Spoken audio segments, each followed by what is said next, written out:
My self Shanti. Friends, कल हमने chapter 11 शुरू किया था और आज उसी को कंटिन्यू करेंगे। हमारा चैप्टर 11 था कार्य तथा ऊर्जा। इसमें हमने 11.1 का 3 कंप्लीट किया था। आज हम 11.2 देखेंगे। तो चलिए शुरू करते हैं। हमारा नेक्स्ट पॉइंट है 11.2 ऊर्जा। ठीक है, तो फ्रेंड्स, ऊर्जा के बिना जीवन असंभव है और ऊर्जा की आवश्यकता हमारे जीवन में और हर कहीं दिन प्रतिदिन बढ़ती जा रही है।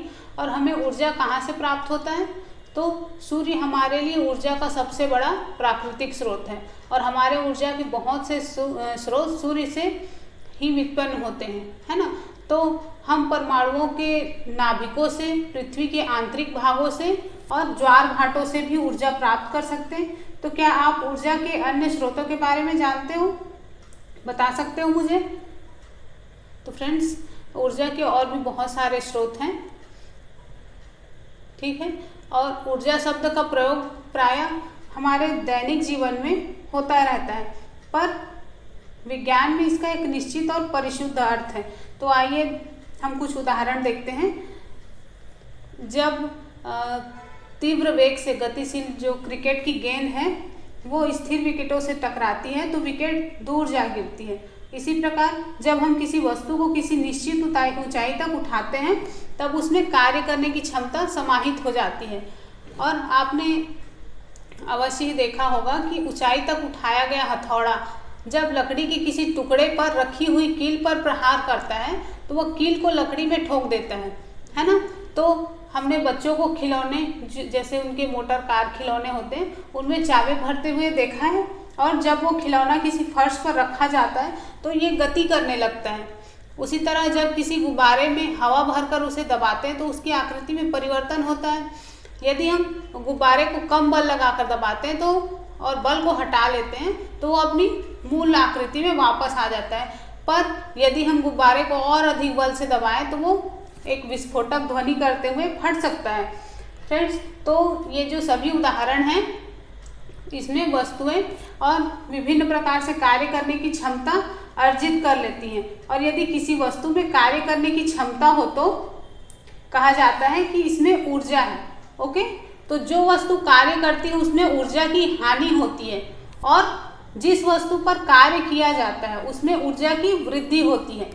ठीक है, तो किसी वस्तु में यदि ऊर्जा है तो वो कैसे कार्य करती है? कोई वस्तु जिसमें ऊर्जा है तो वह दूसरी वस्तु पर बल लगा सकती है। जब ऐसा होता है तो ऊर्जा पहली वस्तु से दूसरी वस्तु में स्थानांतरित होती है और दूसरी वस्तु क्योंकि कुछ ऊर्जा ग्रहण कर लेती है इसलिए कुछ कार्य कर सकती है और इस प्रकार ये गति में आ सकती है ना। तो इस प्रकार पहली वस्तु में कार्य करने की क्षमता है। इसका अर्थ ये हुआ कि कोई भी वस्तु जिसमें ऊर्जा है वो कार्य कर सकती है। ठीक है, तो इसी प्रकार किसी वस्तु में निहित ऊर्जा को उसकी कार्य करने की क्षमता के रूप में मापा जाता है। ठीक है, क्या कहा कि किसी वस्तु में निहित ऊर्जा को उसकी कार्य करने की क्षमता के रूप में मापा जाता है। ठीक है, इसीलिए ऊर्जा का मात्रक वही है जो कार्य का मात्रक है, मतलब जूल। कार्य का मात्रक क्या है? जूल है ना। तो ऊर्जा का मात्रक भी क्या हुआ? जूल हुआ। तो 1 जूल कार्य करने के लिए आवश्यक ऊर्जा की मात्रा 1 जूल होती है। ओके, तो कभी कभी ऊर्जा के बड़े मात्रक को किलो जूल, ठीक है, किलो जूल का उपयोग किया जाता है और 1 किलो जूल बराबर 1000 जूल के बराबर होता है। ठीक है, चलिए आगे देखते हैं 11.2 का 1 ऊर्जा के रूप। फ्रेंड्स, हम जिस संसार में रहते हैं उसमें ऊर्जा अनेक रूपों में विद्यमान है और विभिन्न रूपों में, जैसे कि क्या है? स्थितिज ऊर्जा, गतिज ऊर्जा, ऊष्मीय ऊर्जा, रासायनिक ऊर्जा, विद्युत ऊर्जा और प्रकाश ऊर्जा। ठीक है, ये सब सम्मिलित हैं, है ना। तो फ्रेंड्स, यहाँ पर एक छोटा सा पॉइंट देख लेते हैं। जेम्स प्रेस्कॉट जूल एक बहुत ही प्रतिभाशाली ब्रिटिश भौतिक वैज्ञानिक थे। वो अपनी विद्युत और ऊष्मागतिकी के अनुसंधानों के लिए विशेष रूप से प्रसिद्ध हुए और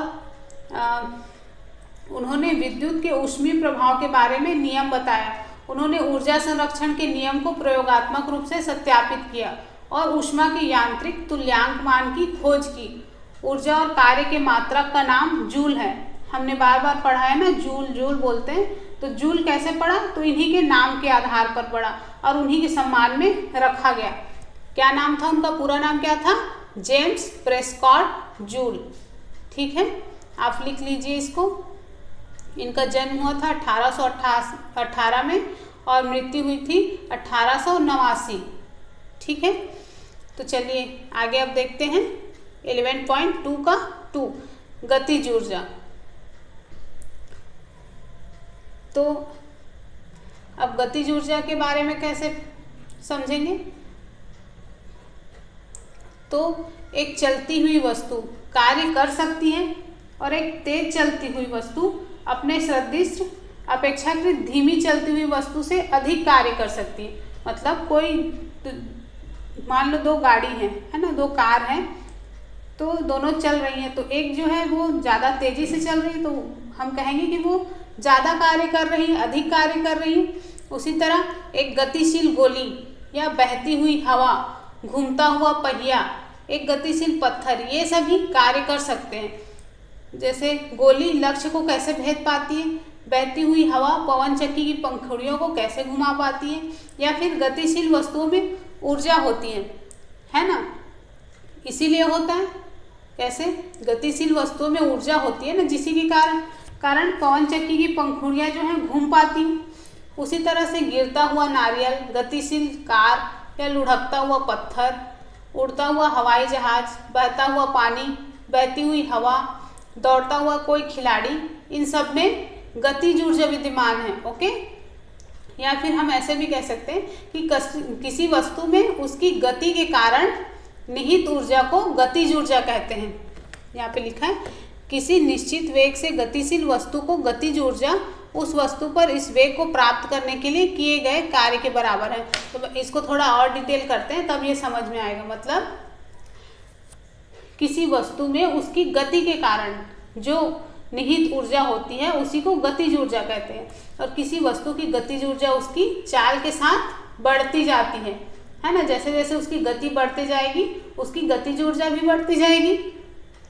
और किसी गतिशील वस्तु में उसकी गति के कारण कितनी ऊर्जा निहित होती है, ये हम परिभाषा के अनुसार देखते हैं। क्या है परिभाषा? जो मैंने अभी पढ़ा कि किसी निश्चित वेग से गतिशील वस्तु की गतिज ऊर्जा उस वस्तु पर इस वेग को प्राप्त करने के लिए किए गए कार्य के बराबर है। ठीक है, तो आइए अब किसी वस्तु की गतिज ऊर्जा को एक समीकरण के रूप में व्यक्त करते हैं। मान लीजिए m द्रव्यमान की एक वस्तु एक समान वेग है ना, एक समान वेग u से गतिशील है। अब मान लीजिए इस पर एक नियत बल F विस्थापन की दिशा में लगता है, तो वस्तु s दूरी तक विस्थापित हो जाता है। ठीक है, तो फ्रेंड्स यहाँ पर हम 11.1 जो समीकरण हमने कल प्राप्त किया था, क्या था वो? W बराबर Fs, ये था हमारा 11.1 समीकरण जो हमको प्राप्त हुआ था। तो उसी के अनुसार किया गया कार्य WFs के बराबर है। ओके, तो वस्तु पर किए गए कार्य के कारण इसके वेग में परिवर्तन होगा। मान लीजिए इसका वेग क्या है? u है, तो u से v हो जाता है। तो मान लीजिए उत्पन्न हुए त्वरण का मान a है। ठीक है, आपको पता है ये a क्या है? त्वरण का मान है। ठीक है, तो फ्रेंड्स आप याद कीजिए 8वें चैप्टर में हमने जो पढ़ा था उसमें हमने गति के 3 समीकरणों के बारे में जाना था, है ना। तो एक समान त्वरण a से गतिशील किसी वस्तु के प्रारंभिक वेग u, अंतिम वेग v और विस्थापन के बीच क्या संबंध था? तो ये संबंध था v का वर्ग बराबर u का वर्ग बराबर 2as। ठीक है, तो यहाँ पर हमको एक समीकरण प्राप्त हो जो हमारा पिछला समीकरण था 8.7, है ना। तो वो हमने यहाँ पे लिख लिया, या फिर इसको ऐसे भी लिख सकते हैं s बराबर v का वर्ग माइनस u का वर्ग बटे 2a। तो यहाँ हमको 11.2 मतलब 11.2 एक अगला समीकरण हमको प्राप्त हो गया। ठीक है, तो फ्रेंड्स हमने चैप्टर 9.4 में हमने पढ़ा था कि F बराबर ma। क्या पढ़ा था? F बराबर ma। इस प्रकार समीकरण 11.2 को 11.1 में रखने पर, है ना, W बराबर FS में रखने पर हम बल F द्वारा किए गए कार्य को ऐसे भी लिख सकते हैं। कैसे लिख सकते हैं? तो W बराबर ma v का वर्ग माइनस u का वर्ग बटे 2a, है ना, या फिर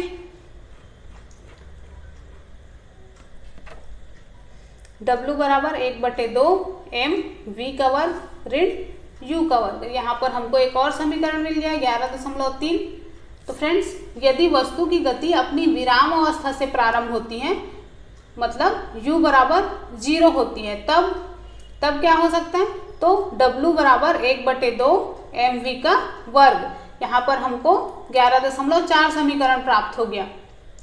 ठीक है, तो ये स्पष्ट है कि किया गया कार्य वस्तु की गतिज ऊर्जा में परिवर्तन के बराबर है। ठीक है, यदि u बराबर 0 हो तो किया गया कार्य क्या होगा? 1/2 mv का वर्ग। ठीक है, तो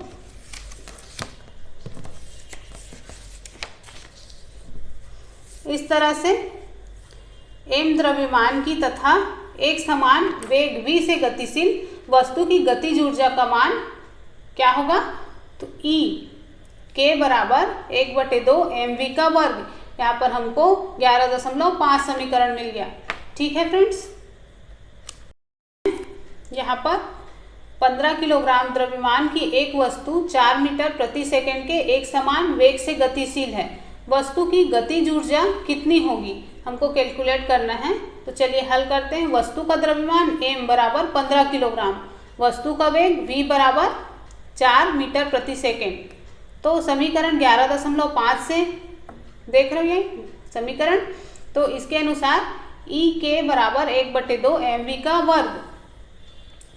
तो यहाँ पर हम लिख सकते हैं 1/2 गुणित 15 किलोग्राम गुणित 4 मीटर प्रति सेकंड गुणित 4 मीटर प्रति सेकंड।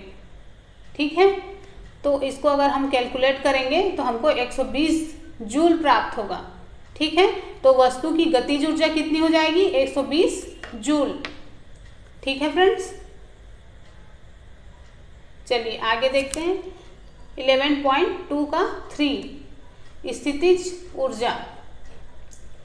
तो फ्रेंड्स, आप एक रबर बैंड, है ना, या रबड़ का एक छल्ला लीजिए, उसके एक सिरे को पकड़कर दूसरे सिरे से खींचिए, छल्ला खींच जाता है, छल्ले के एक सिरे को छोड़िए तो क्या होगा? तो छल्ला अपनी जो उसकी प्रारंभिक लंबाई थी वो प्राप्त करने के लिए कुछ प्रयत्न करेगा, और स्पष्ट है कि छल्ले अपनी खींची हुई स्थिति में कुछ ऊर्जा उपार्जित कर लेती। ठीक है, और खींचने पर ऊर्जा किस प्रकार उपार्जित कर लेता है? और उसी तरह से मान लीजिए एक स्लिंकी मतलब एक स्प्रिंग होता है, जो जैसे पेन में लगा होता है स्प्रिंग, और कई चीज़ों में स्प्रिंग लगी होती है, उसको स्लिंकी बोलते हैं। तो उसको अगर आप खींचोगे, है ना, एक सिरे को पकड़कर खींचोगे तो वो मतलब खींच के छोड़ोगे तो क्या होगा? स्लिंकी किस प्रकार से ऊर्जा उपार्जित करेगी? क्या स्लिंकी दबाने पर भी ऊर्जा उपार्जित करेगी, मतलब उसमें ऊर्जा स्थिर हो जाएगी। फ्रेंड्स, मान लीजिए कार का खिलौना है, इसमें चाबी भर रही है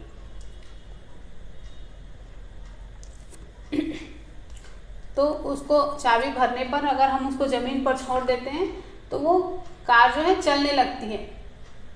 ठीक है, तो क्या उपार्जित ऊर्जा चाबी द्वारा भरे गए जो उसमें लपेटन होती है, उसके अंदर एक तार लपेटी गई होती है, उसके कारण होती है। तो फ्रेंड्स, ये जो जितने भी हमने एग्जाम्पल देखे कार के खिलौने वाले, स्प्रिंग वाले और रबर वाले, तो इन परिस्थितियों में वस्तु पर किए गए कार्य के कारण उसमें ऊर्जा संचित हो जाती है, ठीक है। और किसी वस्तु को स्थानांतरित की गई ऊर्जा उसमें स्थितिज ऊर्जा के रूप में संचित रहती है। यदि वो वस्तु की चाल या वेग में परिवर्तन करने के लिए उपयोग में नहीं आती है तो वस्तु कार्य करने के लिए स्थिति प्राप्त कर लेती है, ठीक है। जब आप किसी रबर बैंड को खींचते हो तो आप कुछ ऊर्जा स्थानांतरित करते हो और बैंड में स्थानांतरित की गई ऊर्जा इसमें स्थितिज ऊर्जा के रूप में संचित हो जाती है। और उसी प्रकार किसी खिलौने कार की चाबी भरते समय आप कार्य करते हैं और उसके अंदर जो कमानी होती, जो लपेटा होता है, तो उसमें स्थानांतरित कर दी जाती है जो ऊर्जा है वो, और जो ऊर्जा है वो स्थितिज ऊर्जा के रूप में संचित हो जाती है, ठीक है। तो किसी वस्तु द्वारा उसकी स्थिति और विन्यास में परिवर्तन के कारण प्राप्त ऊर्जा को क्या कहते हैं? स्थितिज ऊर्जा कहते हैं। किसी वस्तु द्वारा उसकी स्थिति अथवा विन्यास में परिवर्तन के कारण प्राप्त ऊर्जा को स्थितिज ऊर्जा कहते हैं, ठीक है। चलिए अब आगे देखते हैं और एक एग्जाम्पल और देख लो आप। मान लो एक धनुष होती है, उसमें एक बाण लगा देते हैं और उसकी डोरी को खींचते हैं तो उसमें भी स्थितिज ऊर्जा होती है ना। तो ये भी उसका एक उदाहरण है। चलिए अब आगे देखते हैं 11.2 का 4, किसी ऊंचाई पर वस्तु की स्थितिज ऊर्जा। तो फ्रेंड्स, वस्तु को किसी ऊंचाई तक उठाने में उसकी ऊर्जा में वृद्धि होती है। इसका कारण है कि इसको ऊपर उठाने में इस पर गुरुत्व बल के विरुद्ध कार्य किया जाता है, ठीक है। इस प्रकार की वस्तु में विद्यमान ऊर्जा उसकी गुरुत्वीय स्थितिज ऊर्जा होती है, ठीक है। और भूमि से ऊपर किसी बिंदु पर किसी वस्तु की गुरुत्वीय स्थितिज ऊर्जा को वस्तु को भूमि से उस बिंदु तक उठाने में गुरुत्वीय बल के विरुद्ध किए गए कार्य द्वारा परिभाषित करते हैं, ठीक है। तो किसी ऊंचाई पर किसी वस्तु की गुरुत्वीय स्थितिज ऊर्जा के व्यंजक को हम कैसे ज्ञात कर सकते हैं, तो हम आगे देखेंगे, ठीक है। फ्रेंड्स, मान लीजिए कोई m द्रव्यमान की वस्तु है, ठीक है। तो मान लीजिए इसे धरती से h ऊंचाई तक ऊपर उठाया जाता है ना, यहाँ से यहाँ तक। तो ऐसा करने के लिए एक बल की आवश्यकता है और वस्तु को ऊपर उठाने के लिए आवश्यक न्यूनतम बल उस वस्तु के भार के बराबर मतलब mg है, ठीक है। तो वस्तु के इस पर किए गए कार्य के बराबर ऊर्जा उपार्जित होगी। मान लीजिए कि वस्तु पर गुरुत्वीय बल के विरुद्ध कार्य किया गया कार्य जो है वो W है ना। गुरुत्वीय बल के विरुद्ध किया गया कार्य W है। तब किया गया कार्य W बराबर बल गुणित विस्थापन। तो इसको हम कैसे लिख सकते हैं? mg बराबर h या फिर mg h भी लिख सकते हैं, ठीक है।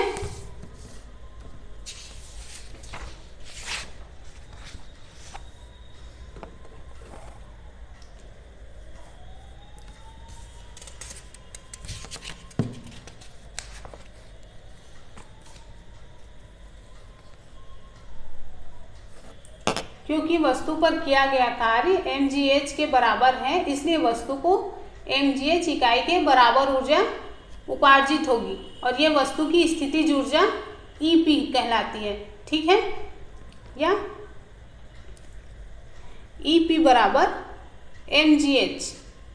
तो ये हमारा एक और समीकरण मिल गया 11.6। फ्रेंड्स, वस्तु की किसी ऊंचाई पर स्थितिज ऊर्जा भूमि तल या आपके द्वारा चुने गए शून्य तल पर निर्भर है।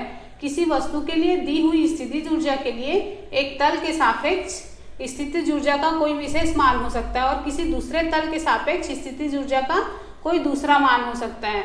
ओके, तो ये ध्यान देने योग्य बात है कि गुरुत्वीय बल द्वारा किया गया कार्य वस्तु की प्रारंभिक और अंतिम स्थितियों को की ऊर्ध्वाधर ऊंचाइयों के अंतर पर निर्भर करती है, न कि उस रास्ते पर जिस पर की वस्तु ने गति की है। जैसे कि आप यहाँ पे डायग्राम में देख सकते हो, ठीक है।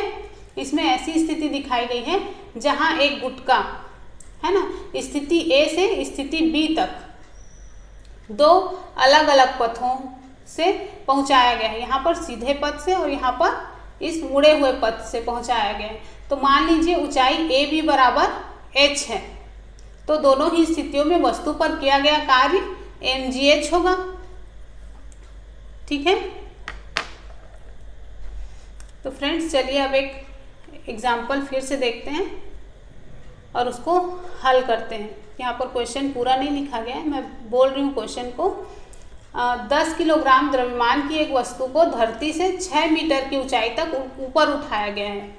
ठीक है, इस वस्तु में विद्यमान ऊर्जा का परिकलन कीजिए। तो हमको परिकलन करना है इसका।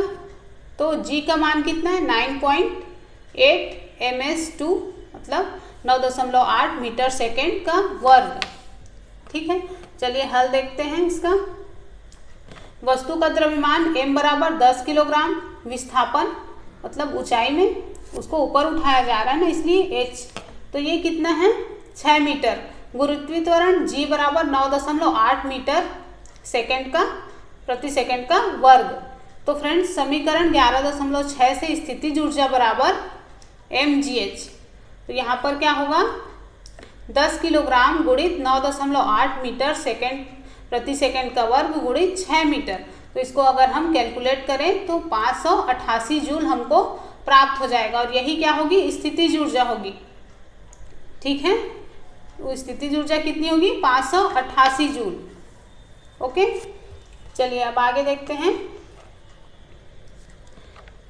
11.2 का 5वां, क्या ऊर्जा की विभिन्न रूप परस्पर परिवर्तनीय हैं? तो फ्रेंड्स क्या हम ऊर्जा का एक रूप से दूसरे रूप में रूपांतरण कर सकते हैं? प्रकृति में हमें ऊर्जा के रूपांतरण के बहुत से उदाहरण देखने को मिलते हैं, है ना। जैसे कि हरे पौधों का खाना बनाना, उन्हें ऊर्जा कहाँ से प्राप्त होती है? वायु एक स्थान से दूसरे स्थान क्यों बहती है? कोयला और पेट्रोलियम जैसे ईंधन कैसे बने हैं? और किस प्रकार से ऊर्जा रूपांतरण एक जल चक्र को बनाए रखता है। ठीक है, इसी तरह से बहुत सारे मानवीय क्रियाकलाप हैं, है ना, जिसमें ऊर्जा का रूपांतरण होता है। ठीक है, तो ये परिवर्तनीय है। 11.2 का 6 ऊर्जा संरक्षण का नियम। फ्रेंड्स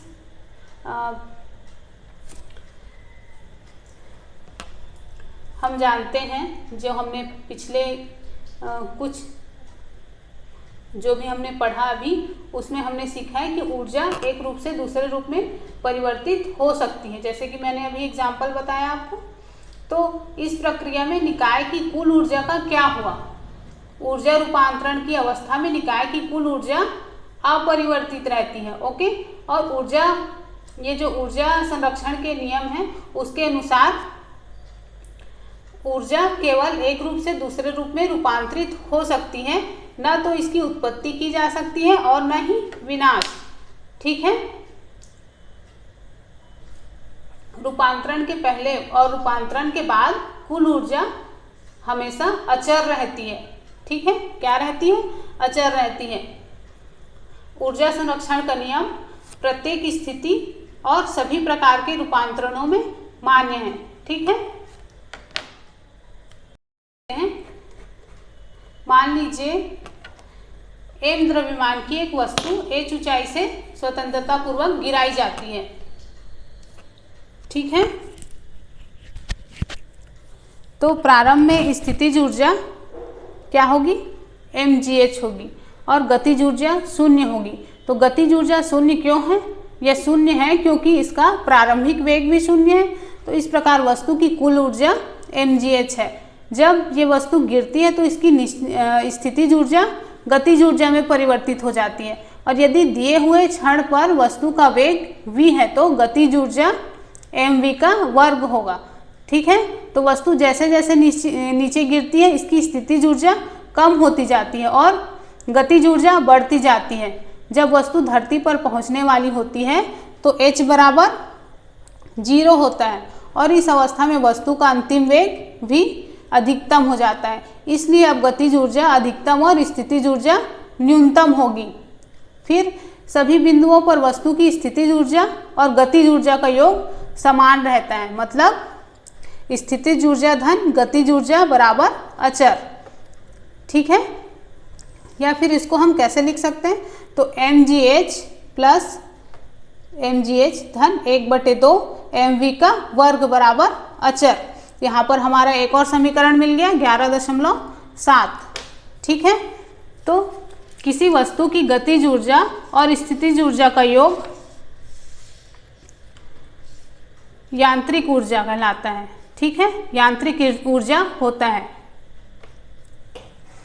तो फ्रेंड्स, हम देखते हैं कि किसी पिंड के मुक्त रूप से गिरते समय इसके पथ में किसी बिंदु पर स्थितिज ऊर्जा में जितनी कमी होती है, गतिज ऊर्जा में उतनी ही वृद्धि हो जाती है। और यहाँ पिंड की गति पर वायु प्रतिरोध के प्रभाव आदि की मतलब उसकी उपेक्षा की गई है। ठीक है, इस प्रकार गुरुत्वीय स्थितिज ऊर्जा का गतिज ऊर्जा में निरंतर रूपांतरण होता रहता है। ठीक है, चलिए आगे देखते हैं 11.3 कार्य करने की दर।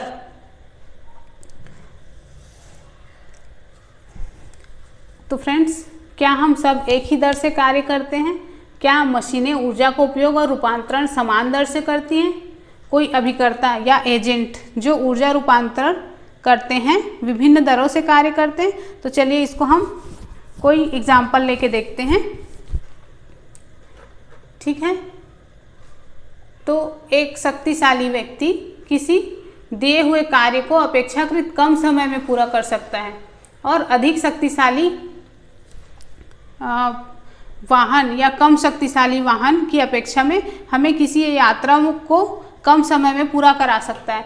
हम मोटर बाइक या मोटर कार जैसे मशीनों की शक्ति के बारे में बात करते हैं और इन वाहनों के वर्गीकरण का आधार ये है कि ये कितनी तेजी से ऊर्जा परिवर्तन या कार्य करते हैं। ठीक है, तो शक्ति जो है वो किए गए कार्य की गति को मापती है, मतलब कार्य कितनी शीघ्रता से या देरी से किया गया है इसको मापती है। और तो शक्ति की परिभाषा क्या हुई? तो शक्ति की परिभाषा के अनुसार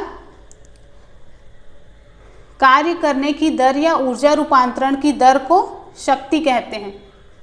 ठीक है, यदि कोई अभिकर्ता या एजेंट t समय में W कार्य करता है तो शक्ति का मान होगा शक्ति बराबर कार्य बटे समय, या फिर शक्ति को पावर बोला जाता है या P से डिनोट करते हैं तो W बटे T।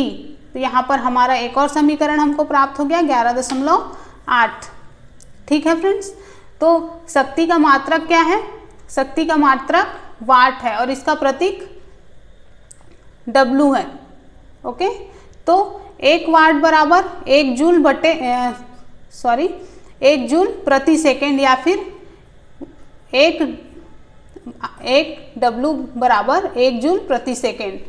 ठीक है, ऊर्जा स्थानांतरण की उच्च दरों को किलोवाट में व्यक्त करते हैं। ठीक है, तो 1 किलोवाट बराबर 1000 वाट, 1 किलोवाट बराबर 1000 वाट या फिर 1000 जूल प्रति सेकेंड। ठीक है, तो यहाँ पर चलिए एक और एग्जाम्पल देख लेते हैं। मान लीजिए कोई एजेंट की शक्ति समय के साथ बदल सकती है। इसका अर्थ है कि अभिकर्ता या एजेंट विभिन्न समय अंतराल में विभिन्न दरों से कार्य कर सकता है, इसलिए औसत शक्ति की अवधारणा ज़्यादा उपयुक्त होती है। औसत शक्ति को हम कुल उपयोग की गई ऊर्जा को कुल किए गए समय से विभाजित कर प्राप्त कर सकते हैं। ठीक है, तो चलिए अब एग्जाम्पल देख लेते हैं। 50 किलोग्राम द्रव्यमान का एक लड़का एक सोपान पर दौड़कर, सोपान मतलब सीढ़ियों पर दौड़कर 45 सीढ़ियाँ 90 सेकंड में चढ़ता है। यदि प्रत्येक सीढ़ी की ऊंचाई 15 सेंटीमीटर हो तो उसकी शक्ति का परिकलन कीजिए। जी का मान 10 मीटर प्रति सेकंड का वर्ग लीजिए। ठीक है, तो चलिए हल देख लेते हैं इसका। लड़के का भार कितना है? mg बराबर 50 किलोग्राम गुणित 10 का 10 मीटर का वर्ग बराबर 500 न्यूटन। ठीक है। 45 सीढ़ियों की कुल ऊंचाई h बराबर 45 गुणित 15/100 मीटर बराबर 6.75 मीटर। चढ़ने में लगा कुल समय कितना है, t बराबर 9 सेकेंड। ठीक है। तो समीकरण 11.8 से शक्ति P बराबर किया गया कार्य बटे लिया गया समय, तो इसको कैसे लिख सकते हैं, mgh बटे t। ठीक है। अब इसको कैलकुलेट कर लेते हैं मान रखकर 500 न्यूटन गुणित 6.75 मीटर बटे 9 सेकेंड। तो यहाँ पर हमको क्या प्राप्त होगा, 375 वाट। तो यही हमारा आंसर होगा। ठीक है। लड़के की शक्ति कितनी है, 375 वाट। ठीक है फ्रेंड्स।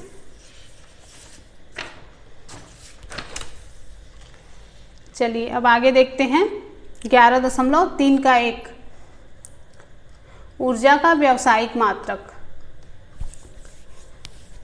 तो जूल ऊर्जा का बहुत छोटा मात्रक है और ये ऊर्जा की बड़ी राशियों को व्यक्त करने के लिए असुविधाजनक है, इसलिए हम ऊर्जा का एक बड़ा मात्रक उपयोग में लाते हैं जिसे किलोवाट घंटा कहते हैं। ठीक है। किलोवाट घंटा। ठीक है। 1 किलोवाट घंटा से क्या तात्पर्य है, मान लीजिए हमारे पास एक मशीन है जो 1 सेकेंड में 1000 जूल ऊर्जा उपयोग में लाती है, और यदि इस मशीन को लगातार 1 घंटे तक उपयोग में लाएं तो ये 1 किलोवाट घंटा ऊर्जा व्यय करेगी। ठीक है। तो इस प्रकार 1 किलोवाट घंटा ऊर्जा की वह मात्रा है जो 1 किलो मतलब कार्य के लिए किसी स्रोत को 1 घंटे तक उपयोग करने में व्यय होगी। तो इसको हम कैसे लिख सकते हैं, 1 किलोवाट घंटा बराबर 1 किलोवाट गुणित 1 घंटा। ठीक है। तो 1000 वाट गुणित 3600 सेकेंड। ठीक है। 1 घंटा मतलब 3600 सेकेंड। तो यहाँ पर 36 लाख जूल हो गया। तो यहाँ पर 1 किलोवाट घंटा बराबर 3.6 गुणित 10⁶ जूल।